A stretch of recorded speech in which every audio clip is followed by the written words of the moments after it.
and throw it effectively.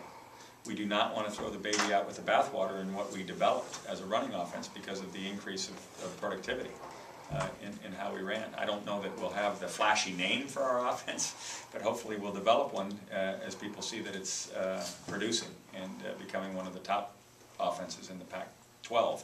You know, that's the goal, is to be one of the top offenses in the conference. Don't want to lose what we got done in the rushing department. Got up to 170 yards a game. We'd take those numbers today. But we need to get back up in the top 3 or 4 and throwing the ball as we were the year before. And find ways to stay on the field. Third down offense will be critical, you know, in terms of staying where you need to be. And one of the great movies of all time. I mean, we feel in our conversations that we can put together something that's special. And we also are excited about going out and bird dogging the state of California and getting the best and brightest to be a part of it. Mike, can you talk about what the process has been like for you over the last couple months with this? Well, I was just hired Thursday. Good point. So, I mean, last couple of months I've been with San Francisco 49ers. And now that I'm here, I'm excited.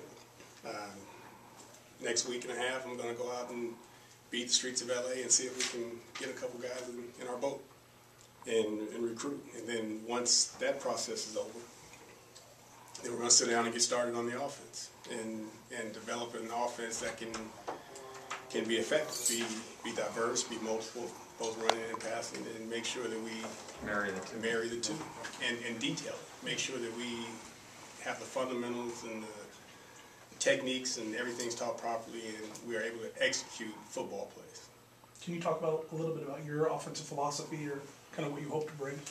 Well, I hope to bring a discipline, a fundamental base, structured offense.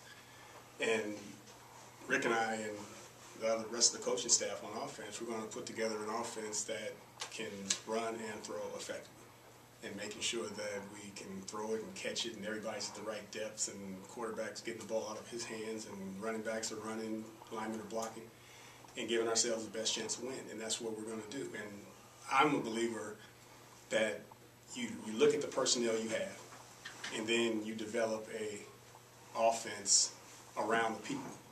And there's plenty of knowledge in the room to develop that. And as the personnel changes, then maybe the offense changes. But the main focus is to be able to execute football plays. What do you think about the talent? Have you looked at the talent that's in the program? What's your opinion? I think the talent level here is good. I think that what my goal is being the recruiter in Los Angeles is to make sure that we upgrade that and make it better. But I think there's enough talent here to do some positive things. But the key is to make sure that we maximize the potential and have a standard of excellence. And that's not numbers. That's not wins and losses. That's about being the best that you can be every single day, every single play. And if we do that with the players that we have in the room, then I think we can win football games. Mike, you look at Oregon's lineup.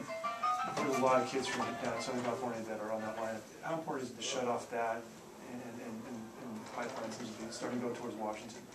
Well, now you're dealing with some things that I've thought about, because they're a target that we have to attack. And I'm not afraid to say that. They're in the recruiting process.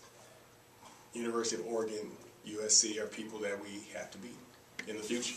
And that's what we're going to do. We're going to sell UCLA all the positives and get the kids to come to UCLA and restore the rich tradition that we have here. Have you been out recruiting so far? No, I've been one day. I've been to one school. So I just got hired Thursday. I was out yesterday, and just got started. So it's I'm late in the game now. The process has just started for me.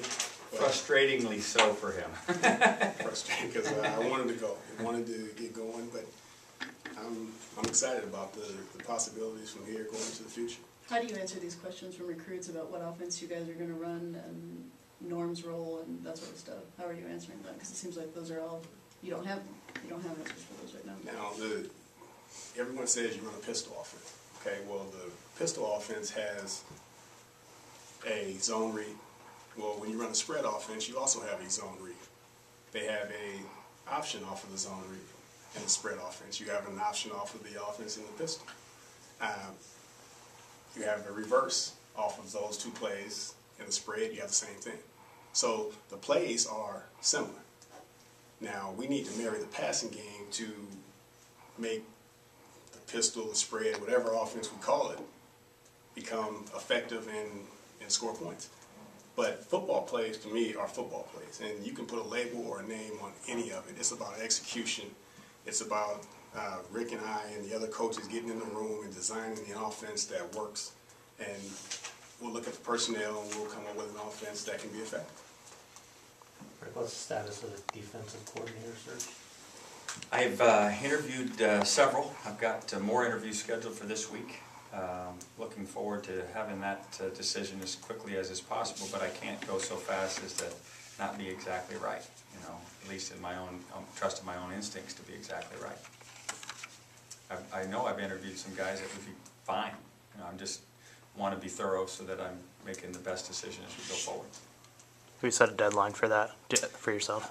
I don't think I can set a deadline. You know, I'd love to have it done before signing date, because certainly that helps recruits as they're making their decision. There's not any unknowns, but at this point, I just need recruits to know that they can trust me, and I'm going to do the best thing I can, and that will be a positive thing for all involved. When you resolve the situation with Chow, will that make it easier to hire a coordinator, given the money? You know, I don't know that I've not felt any pressure that way.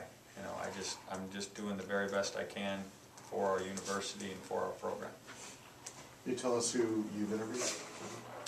You know, it wouldn't be fair for reasons of confidentiality, but I can tell you they've been highly qualified and highly interested.